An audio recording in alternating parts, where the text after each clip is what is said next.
This episode is brought to you by JEO Consulting Group. JEO is a full-service firm offering engineering, architecture, surveying, and planning to clients throughout the Midwest. Since JEO's beginnings in 1937, they have grown to more than 12 offices across Nebraska, Iowa, and Kansas. With over 250 employees, they provide innovative and cost-effective solutions for both public and private sectors. The JEO team of professional engineers, architects, surveyors, planners, and financial experts all work in concert with skilled technicians and support professionals to exceed their clients' expectations.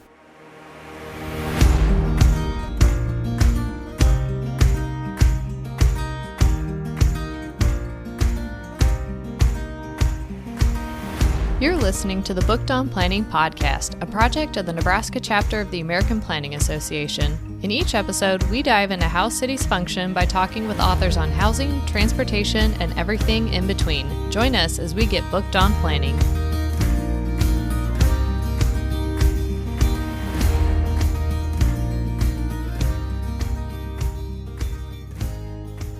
Welcome back, bookworms, to another episode of Booked on Planning. In today's episode, we talk with author Alison Sant on her book, From the Ground Up, Local Efforts to Create Resilient Cities. This book came at the perfect time for me as I was working on an application for a large EPA grant, and the programs discussed and the supporting evidence in the book was so helpful. Alison did such a great job of finding inspiring case studies that prove how important it is to listen to grassroots groups and support them when they bring great ideas to the table. Some of the best planning ideas, like Parking Day, have come from a small group of local organizers. Alison's book, set up with action language as chapter titles like Plant the City or Tear Up Concrete, has a wealth of program ideas from small neighborhood scale to citywide programs that have the potential to make real environmental impacts, with programs like the Million Tree Goals or programs that have added benefits beyond the environment to also create jobs. I was especially interested in the programs that helped employ those members of our community who have experienced incarceration. They honored those people's skills and experience by employing them as neighborhood safety leaders. And I just thought that was really cool. So let's get into our conversation with author Alison Sant on her book, From the Ground Up, Local Efforts to Create Resilient Cities. Alison, thank you for joining us on Booked on Planning to talk about your book, From the Ground Up, Local Efforts to Create Resilient Cities. In your book, you break up the sections into reclaiming the streets, tear up the concrete, plant the city, and adapt the shoreline with case studies from cities showing how this work can be accomplished by local communities. What are some of the common themes that stuck out to you for the cities that are most successful in these types of efforts?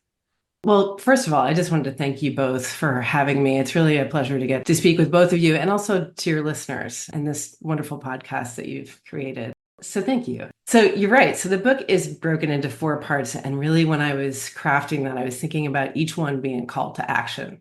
Reclaim the streets, tear up the concrete, plant the city, and adapt the shoreline, sort of with my fist in the air. But what's amazing is that when I was doing the research for the book, there really were recurrent themes that came up repeatedly in conversations I had with, over 90 people in writing the book. And so as I was reflecting on my research and, writing the final drafts, I boiled it down to kind of 4 main points. The first, and probably the one that I started with, though the intention of the book kind of grew over time, but that climate change is urgent and we're all trying to find ways to address it. And I really came away feeling that cities are the place to act. Cities are responsible for 75% of global carbon emissions. And they also happen to be the places that we all live. The majority of the world's population is in urban places. So what we do in cities really matters. For example, when we reclaim our streets from cars to create safe places to walk and bike and more efficient public transit for everyone, we lower carbon emissions while creating greater equity. And then, over time, really, as I interviewed people and understood the American landscape in a different dimension, the second point became, for me, that systemic racism has shaped the American urban landscape fundamentally. And, due to discriminatory policies like redlining and restrictive covenants, race is too often correlated with where people live in cities, what elevations they live at, what temperatures they're exposed to, and what resources they have in times of emergency.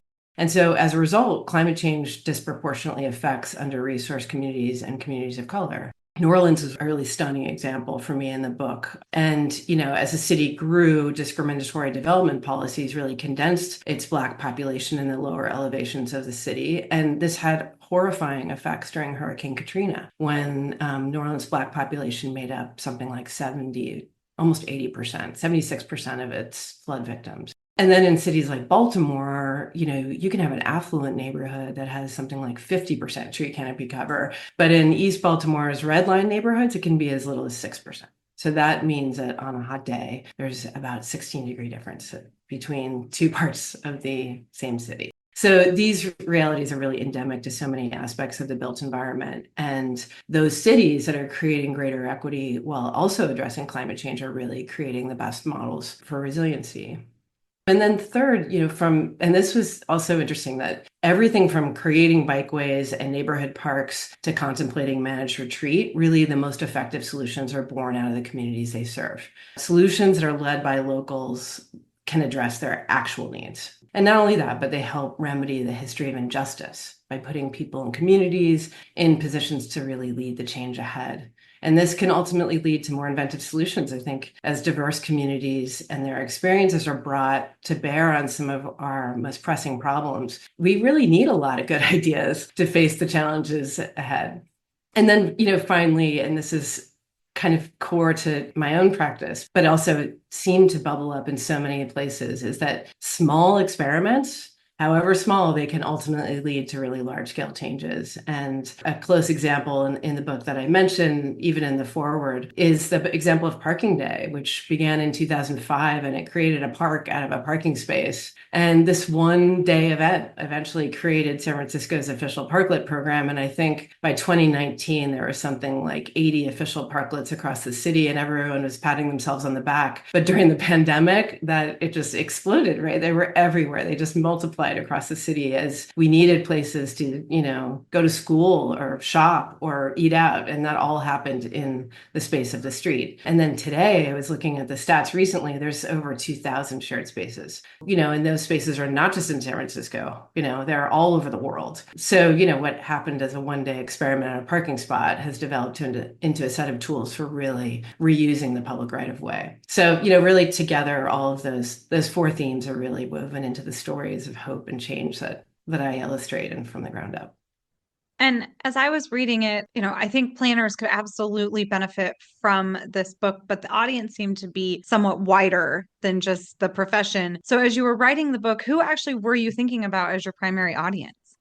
I wanted from the ground up to be accessible to a general audience. When you pick up the book and you thumb through it, you'll notice that, you can easily flip through all of these illustrations that give you an immediate sense of the content of the book. And they were all drawn by Packard Jennings based on research that we did also with Robert Ungar. And all of those illustrations are not only provocative, but they illustrate a lot of the main points of the book and a lot of the case studies in them.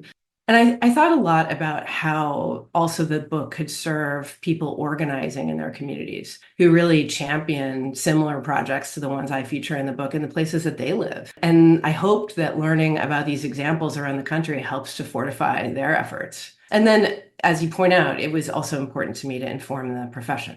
Sharing best practices with planners and urbanists, advocacy groups, government officials, designers, so that they can really learn from the efforts of communities throughout the United States. I mean, I think a lot of times we get embedded in our work and we don't have a chance to look up and kind of see the full breadth of who's working across, the country, much less the world. So that was really of interest to me as well. And then I'm also a teacher. So I wrote this to engage the next generation of practitioners who are working in the fields of sustainability and urbanism and activism, who are really eager to learn about how this work can be effective and equitable, and ultimately how it can change cities.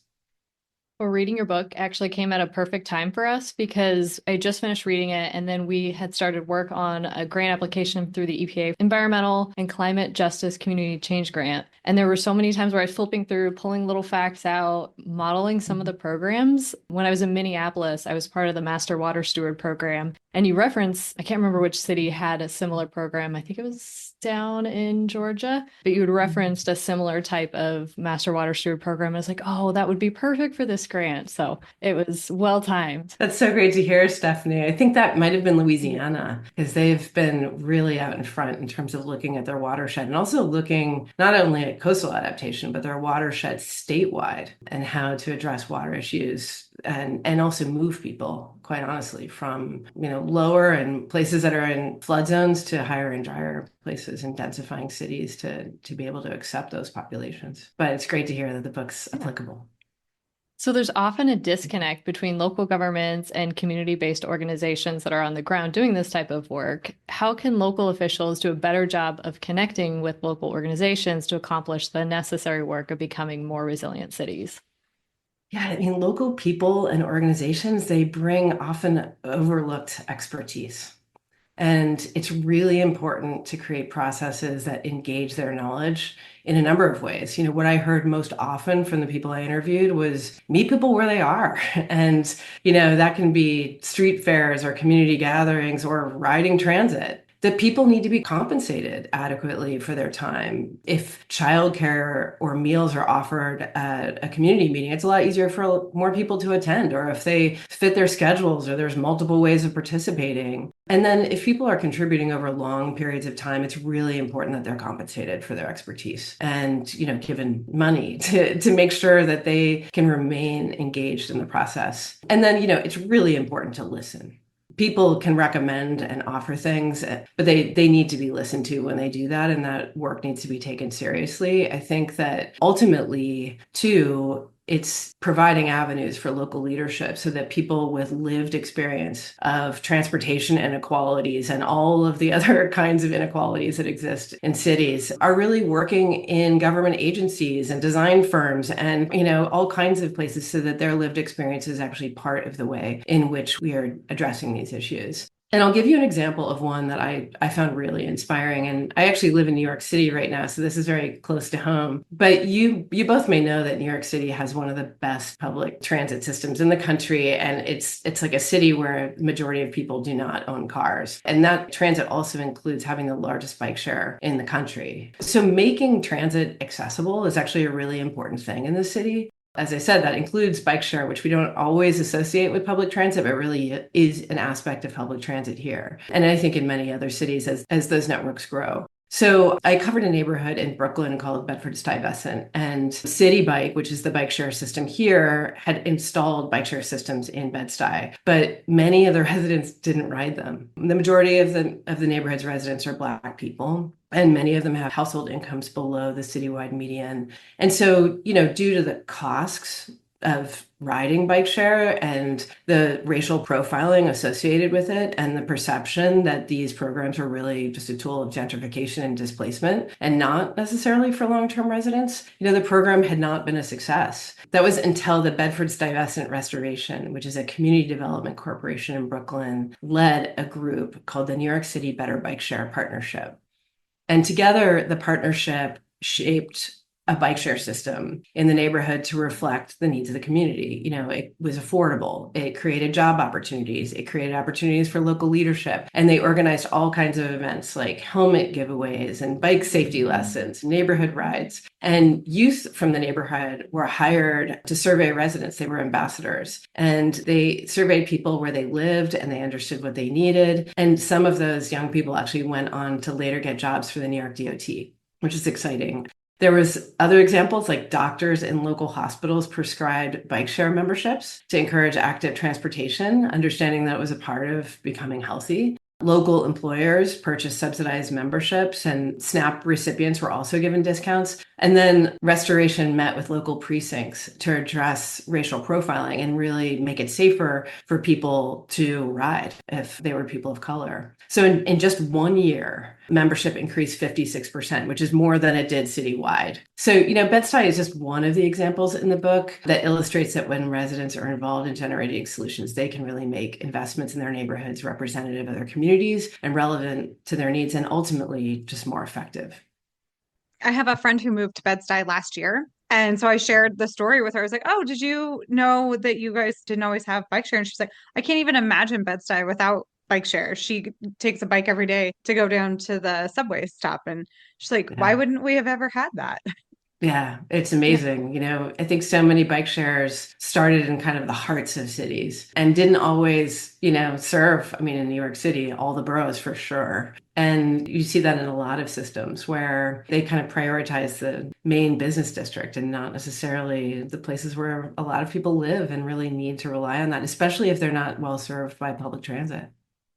Yeah, Omaha, which is Nebraska's largest city, is putting in a streetcar. And the main criticism that it's been facing is that it's really only going to shuttle tourists from downtown to midtown and back. And that's not really where it needs to be to help people. But you do also have to prove proof of concept, right? And show that things can work. So it's an interesting balance. Yeah. I haven't looked into this in the context of the book, but one of the more interesting things that I'm interested in researching more is how bus networks can perform that because they're a lot more flexible. So you can try things. And I know Houston has had some great examples of this. And there's some degree to which that's been attempted here in New York City, where the SBS system was tried on 14th Street and has been wildly successful. And so now that will be, taken into other boroughs. But it certainly is one way of scaling up a transit network on the cheap, as long as you can have operators and also streets that serve those buses so that they can actually get around and not just be stuck in traffic. It's fair. And also, the first book you write begets the second book you write, right? Exactly. Yeah. So, as you mentioned, maybe it's just that I haven't been able to pull my head back from the work they had to put my nose to the grind on. But we've talked a lot about redlining in past episodes, but you presented a phrase that I hadn't yet heard of from Dr. Destiny Thomas, which was purple lining. So, can you explain this term in case others haven't been able to pull their heads up lately either, and discuss how it's negatively impacting how we still to this day design our cities? Yeah, so purple lining was a term coined by cultural anthropologist and planner Dr. Destiny Thomas as really an analog to redlining. And the term came out of the 2020 shelter in place circumstances in Oakland, California, which is one of the first cities in the country to begin closing its streets to traffic. And the city prioritized routes in under-resourced neighborhoods, sort of recognizing that many of the communities that were the hardest hit by the pandemic were those that had the least access to open space. However, as a Black woman living in Oakland, Destiny argued that because Black and Brown communities were not involved in the decision-making process, that many residents wondered who the streets were actually for. And in our interview, she expressed, I actually interviewed her during the throes of the pandemic, and she expressed that she felt that an opportunity was really missed to reverse the legacy of discrimination and give communities greater agency in determining their futures, especially in a time of emergency. So when I asked her why purple, she said that it came out of her own experiences of bias when she was working at the LADOT leading community engagement efforts. And she described that her mostly white colleagues would shade areas on the map where Black people lived using the color purple. And, I think this kind of very personal experience, but turning it into a terminology that allowed people to easily understand what that meant, she brought attention to the reality that people were affected very differently by the pandemic. That meant that it was even more important for communities to advance their own solutions to the crisis. So another term that you use in the book in several chapters is community-based planning. What is this and how does it differ from a traditional planning approach? Yeah, community-based planning is about local leadership. So historically, many communities have been intentionally left out of the planning process, and decisions have been determined for communities instead of with them. Often engagement processes, they can check boxes, but they don't actually promote local decision making. One example that came to mind is really during Hurricane Katrina. I was describing earlier that, New Orleans Black population made up this huge percentage of its flood victims. And unfortunately, storms in Louisiana and in New Orleans are only getting worse. New Orleans has become one of the wettest cities in the United States. And most of the storms occur in intense cloudbursts. So that could be in an hour, there's something like 5 or 6 inches of rain. So really, really intense storms. And that makes green infrastructure a really essential tool in managing stormwater. So after Hurricane Katrina, Angela Chalk, who is the executive director of Healthy Community Services in the 7th Ward, which is a very low-lying area, worked with a group called Waterwise Gulf South to really direct investments to her neighborhood. And she launched a crew of volunteers to create infrastructure, green infrastructure in her own backyard and front yard and the sidewalk. And when the next storm hit and she didn't flood, her neighbors were interested in the same kinds of remedies, wanting to find out how they could fare better. So really knowing her neighbors and her neighborhood, she brought people together. She would make home cooked meals and bring people together in her house, and she knew everyone. So it was easy for her to kind of plan things that people could attend and understand their restrictions and what might make a community process more effective. And during those sessions, she really helped people to understand how green infrastructure works and how it complements the really complex system of, levees and pumps and canals that make New Orleans work every day. So now, today, the neighborhood has entire blocks of demonstration projects, and the 7th Ward is part of a number of neighborhoods that are part of the WaterWise Champions, which is a training program which provides avenues to employment by connecting people with very local knowledge to technical expertise about green infrastructure. And then when, $141 million HUD grant was awarded to New Orleans to create the Gentilly district, they toured the 7th Ward. So these kinds of community approaches that Angela and many of her other colleagues are leading in neighborhoods in the city are being expanded as a network of permeable parks and green streets and stormwater corridors are being created throughout the city. And residents are really contributing to these projects by sharing local knowledge, by developing water literacy and planning for the future of their city. I think one of the things that really stuck with me is that the truth is that when it comes to climate change, we really need to engage each other in determining the very difficult choices about how we want to live in the future. There are things that we're going to have to give up, and there's things that we're going to have to decide to keep. And that essentially should be a democratic process. So ideally, community-based planning is allowing for everyone to have a seat at that table. It seems that often even community-led efforts for change have faced very frustrating pushbacks in their own neighborhoods, like the bike share program that we talked about in Bed-Stuy. So how did they originally go wrong? And what advice would you provide to community activists to avoid that kind of outcome in the future? Yeah. And I think Bed-Stuy is an example, but this question is also really relevant to another example in the book in Minneapolis, which focuses on the North Minneapolis Greenway. And just to give some context to your listeners, Minneapolis has some of the best biking infrastructure in the country, like the Midtown Greenway. It's a bike freeway that was basically created by transforming an underutilized railroad main line. But this infrastructure doesn't benefit everyone, especially communities of color in Minneapolis. And among those communities are those in North Minneapolis. So it's a neighborhood where there's a majority of Black residents. Many of them have been chronically poor. And also there's many suffer from adverse health conditions like asthma. And so there's high rates of premature death in that neighborhood. In a city with a robust biking network, North Minneapolis unfortunately really lacks it. And the city came in sort of acknowledging these inequities, in a partnership with Blue Cross, they launched a pilot program to create a North Side Greenway, really seeing biking as being part of a solution to both transit inequity and health inequities. And they painted lanes and they put out picnic tables and they created this kind of temporary version of the Northside Greenway.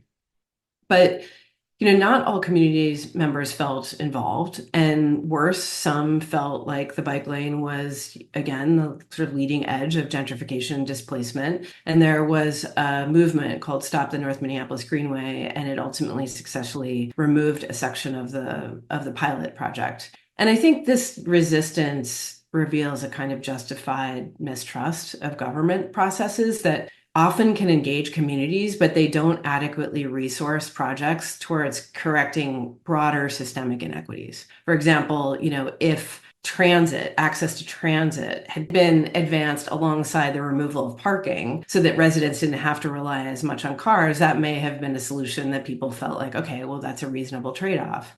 And that was acknowledged in the kind of final reporting about it. Following that, the neighborhood really came together, and they were brought together by two people, Will Lumpkins and Alexis Penny, who organized as the Northside Greenway now. And they're locals to this neighborhood. Both of them grew up there. And they knocked on doors and they talked with their neighbors, and they got people together at block parties and open street events, and they organized community rides, all towards creating a common vision of, really with the question, what is a Northside Greenway?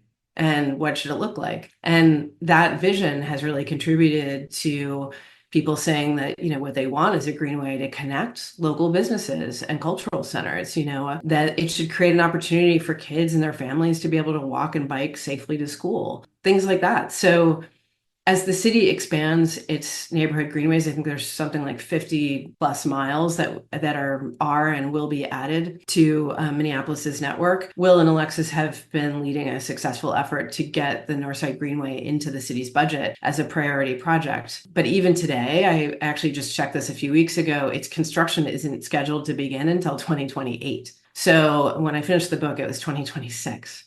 Communities like that, those in North Minneapolis, deserve those kinds of investments today. And I think this example really illustrates that community leadership is key to creating effective solutions. Perhaps if the project had been started with local advocacy, instead of kind of something that people felt was imposed upon them, it might have been built today. So often when there's pushback, it can be because people's needs have not been adequately addressed in the process. I think that example is such a good reminder to professionals like us that we have the data, we know where there was disinvestment, where there was redlining, where there's things to be rectified, and we just have these ideas to go in and fix it for them instead of fixing it with them and including them in the process to make sure it really is something that would benefit them and improve their communities. Yeah. So you include the broad bucket of climate change, resilience planning, or just resilience planning has so many opportunities for creating jobs, especially those with criminal backgrounds, which you have a couple examples of programs in the book that are really great. And they include street outreach programs, tree planting, and training programs. What has made these programs so successful? Yeah. And when I was researching the book, some of the most compelling case studies that I found were those that were doing more than one thing at a time. As you point out, like there are great opportunities for creating more resilient communities while also creating local jobs and expanding urban forests and all of those things together. And one of the most compelling examples of that in the book for me was learning about the Baltimore Wood Project. Baltimore has 30,000 vacant buildings and lots, and parts of the city with 25% unemployment. And as we talked about too, the disparity in tree canopy alone, right, is a huge hurdle in terms of making sure that the city can achieve its 40% tree canopy goal. It has to replant many neighborhoods that have been under-resourced for decades. So the Baltimore Wood Project is a really interesting kind of holistic example in the book. It employs local people, many have been informally incarcerated, in salvaging wood from the city's abandoned buildings. They learn the tools of the trade in actually deconstructing buildings instead of constructing them, which offers them an on-ramp to legitimate employment. And a really startling statistic was that there's more wood going into landfills than is harvested from the national forests in this country. So as it decays, that wood is releasing carbon that it would otherwise store. But the wood that the Baltimore Wood Project is salvaging, much of it is rare species that can no longer be harvested, is now, through this process being sold to businesses like Room and Board. And Room and Board has a line of furniture named after the streets where these houses once stood. So like the Edding bookcase and the McKean storage cabinet. And then the lots where these houses once stood are being converted through community processes to neighborhood parks and small urban forests that are providing great public spaces that cool the air and clean neighborhoods and ultimately contribute to the city's 40% tree canopy goal. So these kinds of programs that provide jobs, that mitigate emissions, that expand urban forests are really examples of how social justice and climate action can be aligned.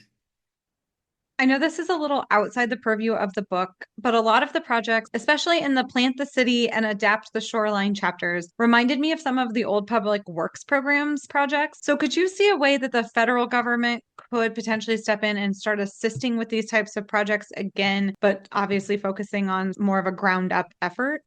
Sure. In the context of the book, I looked at how federal policies like the Clean Water Act, which were actually passed under Republican President Richard Nixon in 1972, and really gave the very newly formed EPA the power to set and enforce pollution controls. And today, nearly 50 years later, more than 50 years later, the Clean Water Act is still stimulating green infrastructure projects that are being built around this country, many of which I discuss in the book. And this legislation is as important as ever as storms increase. streets. More recently, legislation like the bipartisan infrastructure bill has created unprecedented levels of funding for active transportation and safe streets. And this bill could ultimately help states to reduce vehicle miles traveled and tip the 80-20 split, which has favored highways to mass transit since the Reagan years. But it will take all of us demanding that this funding isn't used by our state DOTs to widen highways and re-entrench the private automobile. We're at a tipping point right now. So the federal government, I think, can do, and it can also undo a lot. But ultimately, we have to remember that it's the people that direct the future of this country. A major concern with any improvements made to depressed neighborhoods is gentrification. What ways have communities been successful in ensuring stormwater management improvements and the addition of more bike lanes or other resilient infrastructure isn't pricing out existing residents? Yeah, this is something that came up a lot in my research and continues to.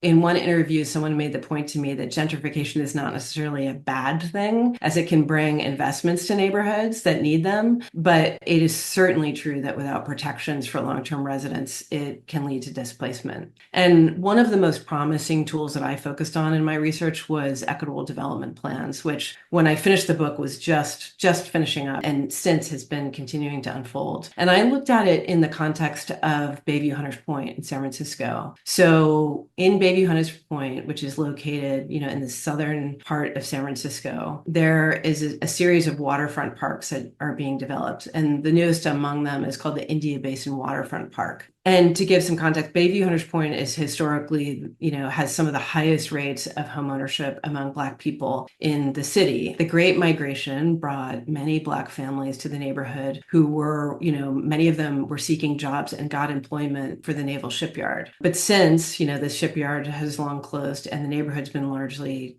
neglected by the city and really cut off from the rest of San Francisco by the freeway. So there's been long-term disinvestment in transit and housing. And it's an EJ community. The highway and local power plants have polluted the community for generations now. But residents have also organized. There was a really incredible group of women called the Big Five who, successfully lobbied in Washington, D.C. to bring investments in public housing to their neighborhood in the 1960s. That was followed by neighborhood activists actually shutting down the PG&E power plant, which began this series of waterfront parks. It's really an inspiring story. And today, those parks along the southern waterfront, it's really the last remaining coastline in San Francisco that's being developed. And really, they're using the India Basin Waterfront Park, which is the last remaining piece of that, but also the one that connects all of these other parks to catalyze the equitable development plan, which is intended to benefit Bayview Hunters Point residents. So the plan was created by local leaders that have historically been left out of the planning process, and they were brought together by the next generation of Bayview Hunters Point leaders, like people like Jacqueline Bryant, who grew up in Bayview and is now the executive director of the local chapter of the A. Philip Randolph Institute. And the Equitable Development Plan outlines ways in which the park can really generate economic opportunities for residents through local hires in the creation and operation of the park, by bringing small businesses into the park that can provide concessions or kayak rentals, all kinds of things. And then also that the park is host to cultural programming that really reflects the community. The plan also addresses affordable housing and connecting the neighborhood to transit and also bike paths like the Bay Trail, which circumnavigates the entire bay. So those are really, really important in providing access for residents to the opportunities in San Francisco. And this work is just beginning.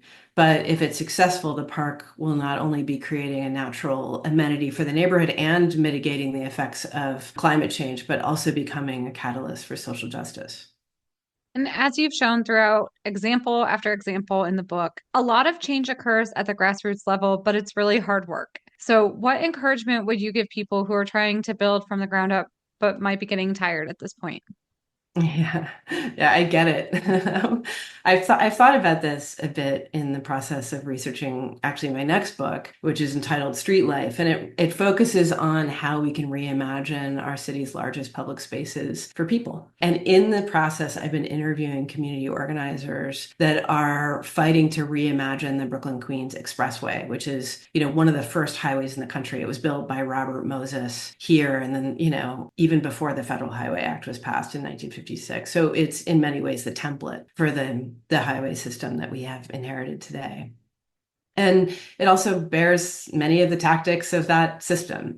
It was a highway that used eminent domain to displace, thousands of people in Black and brown communities. I think the stat is New York City wide, with all of the freeways that he constructed, it was something like 250,000 people that lost their homes, which is just an extraordinary number. And the BQE, when it was built, it displaced people, but it also continues to pollute neighborhoods and increase traffic violence and overwhelm public spaces with just a ton of hostile noises and rumbling trucks and horrible air quality. And this has been a fight that's lasted for more than 80 years. It's generational and it's exhausting for many of the people that have been involved in it. I think what's often the most activating to many of the people that I interviewed in from the ground up and continue to in my work today is knowing that there are other people involved in the same kinds of fights in the US and around the world, and that they are a part of a community of shared experience, of expertise, and commitment to the kinds of things that they're trying to do. For example, and often it's really helpful to be informed by history. So in the 1960s, you look back to the freeway revolts, and yes, we got a lot of horrible freeways, but they also organized to stop many freeways across the nation from ever even being built. And today there's a new freeway fighters movement that's underway in the United States with, more than 100 communities pushing to prevent the expansion of highways in their communities, trying to cap them or retool them as multimodal streets, or even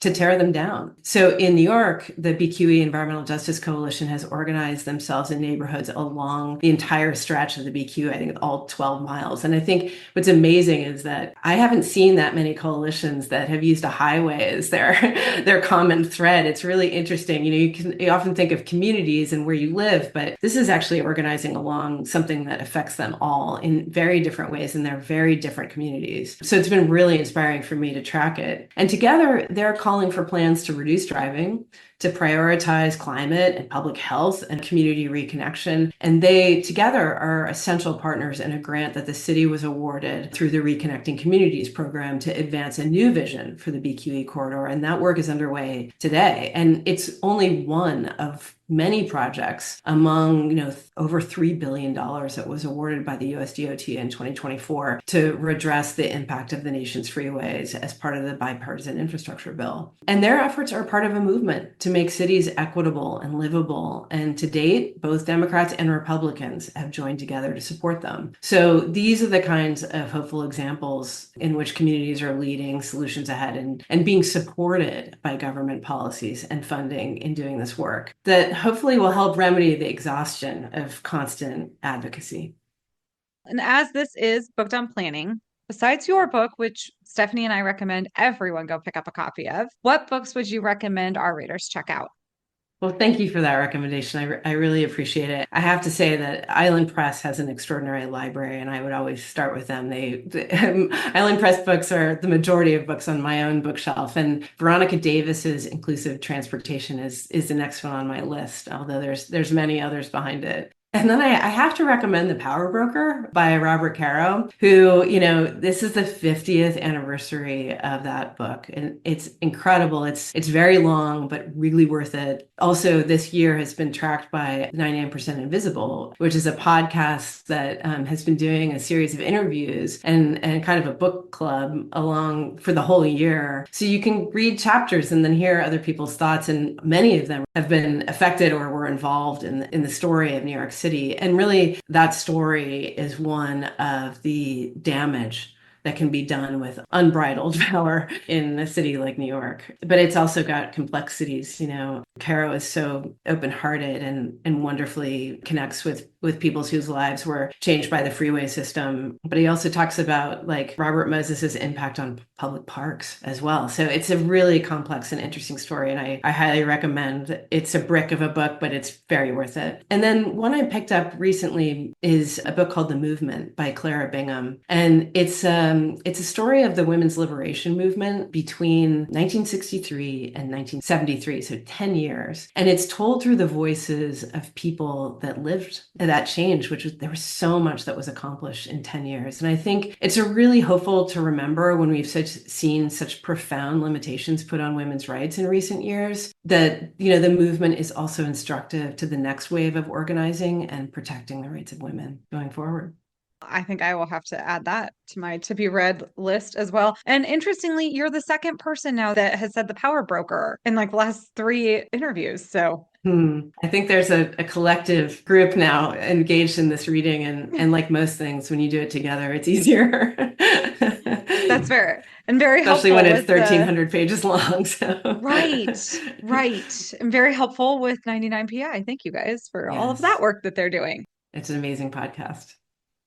Well, Alison, thank you so much for joining us on the podcast to talk about your book, From the Ground Up, Local Efforts to Create Resilient Cities. Thank you, Stephanie, and thank you, Jennifer. It was really wonderful to talk to you both.